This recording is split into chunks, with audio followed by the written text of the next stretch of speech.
Mesdames, Mesdemoiselles, Messieurs, je suis aujourd'hui devant vous pour vous présenter un extrait d'une célèbre pièce, j'ai nommé Cyrano de Bergerac, écrit par le non moins célèbre Edmond Rostand. La partie que je vais vous présenter aujourd'hui s'appelle La tirade d'aînés. Je sais,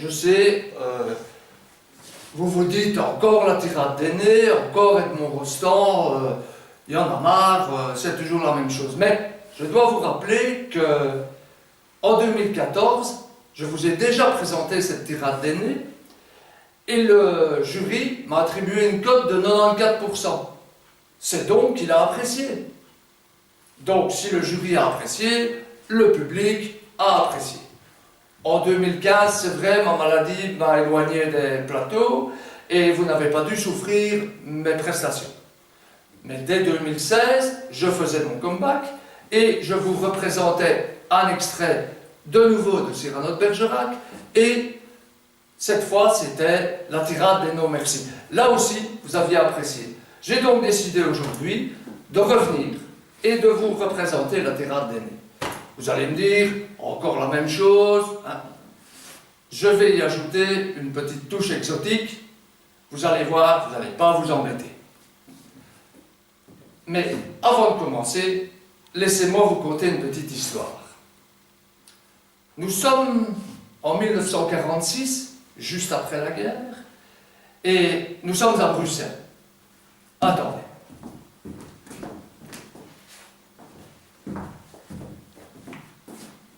Nous sommes en 1946 et nous sommes à Bruxelles. Place de Broekère.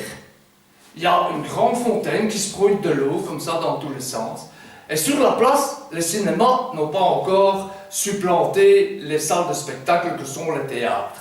Dans les petites strotches aux alentours, il y a des salles de spectacle où il y a plein de pays et de mets comme ça qui arrivent et ils viennent voir des pièces les acteurs jouent évidemment, hein, mais comme on est à Bruxelles, évidemment ils jouent en bruxellois. Hein. Alors, dans la rue de la Gaîté, tu sais, quand tu descends la rue Neuve comme ça, hein, tu descends, tu prends juste sur la droite, tu te trouves entre la tour des pensions et de l'autre côté il y a l'hôtel Métropole. C'est encore comme ça maintenant, hein. En 1946 c'était déjà comme ça, mais c'est encore comme ça maintenant. Hein. Et bien là, justement, dans ce théâtre de la Gaîté, on joue Cyrano de Bergerac.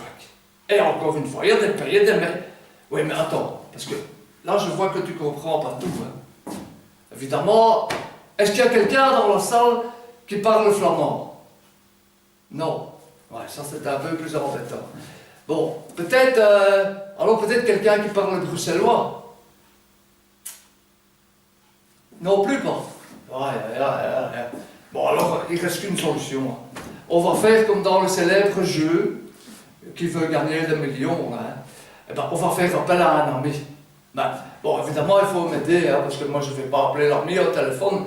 On est dans un spectacle ici, on ne sait pas appeler au téléphone. Alors, on va appeler l'ami, hein, on va appeler la rousse. Ouais, allez, la rousse. Allez, voilà, la rousse, voilà. Ouais, non, la rousse, ça n'est pas la même, hein. La rousse, c'est pas parce qu'elle est rousse, hein. La rousse, c'est le bouquin. Tu connais quand même la rousse, hein? Bon. Ben, enfin, c'est un condensé, hein, parce que j'ai pas fait tout le dictionnaire franco-bruxellois, c'est pas possible, on aurait une brique ainsi, ça n'est pas possible. Donc j'ai fait un petit condensé pour vous aider un peu. Bon, ouais, mais attends. Est-ce que tu sais au moins comment on dit gros en flamand? Ben, on dit dik. Hein? Dik, allez, dik. Voilà. Hein? Et donc, par exemple, le gros et le mince, l'aurait dit de dik en de dun. Hein? Alors, bon, comment on dit un nez? Un neus. Hein? Neus. Donc, un gros nez, c'est un dikke neus. Un dikke neus, voilà. Hein? Et tu crois donc, snotneus, que vous êtes Charles quand tu dis dikke neus? Tu aurais quand même pu trouver un peu plus, hein, lourique. Par exemple, comme ça, en changeant de musique. Allez, remets la première page parce que tu es déjà la deuxième. Hein. Bon. c'est quand même quelque chose. Hein. Le petit personnel, maintenant, c'est grave. Hein. Bon, donc on disait veuvechter. Hein. Là, pour la traduction. Veuvechter.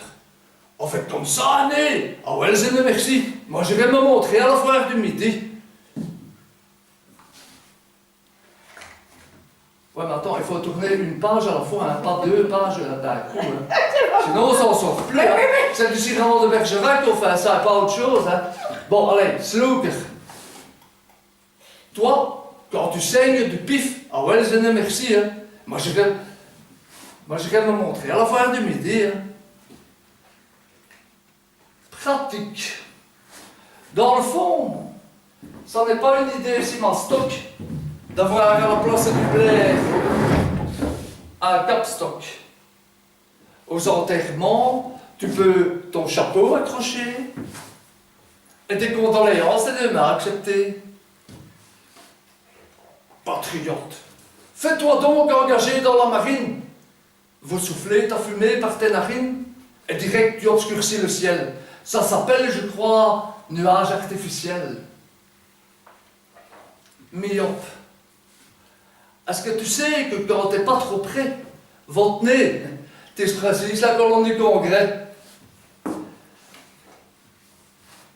Socolaire.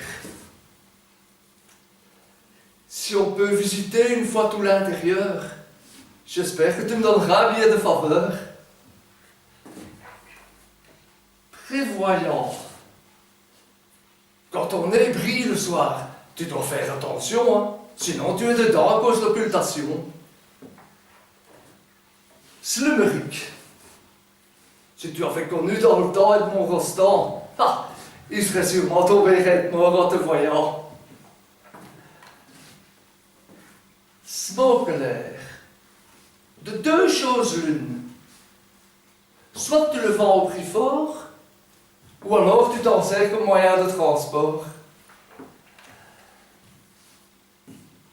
Mavère, promets-moi quelque chose. Dis-moi entre copains, si t'as un nouveau-né, que je sois le parrain. Crête-sac. Quand tu te mouches, c'est presque rien.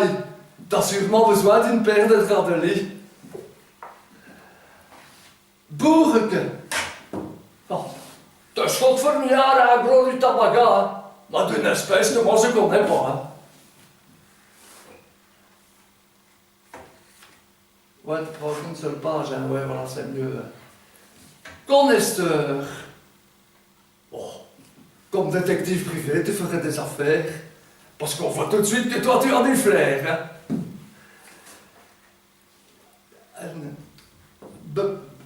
Broubelaire.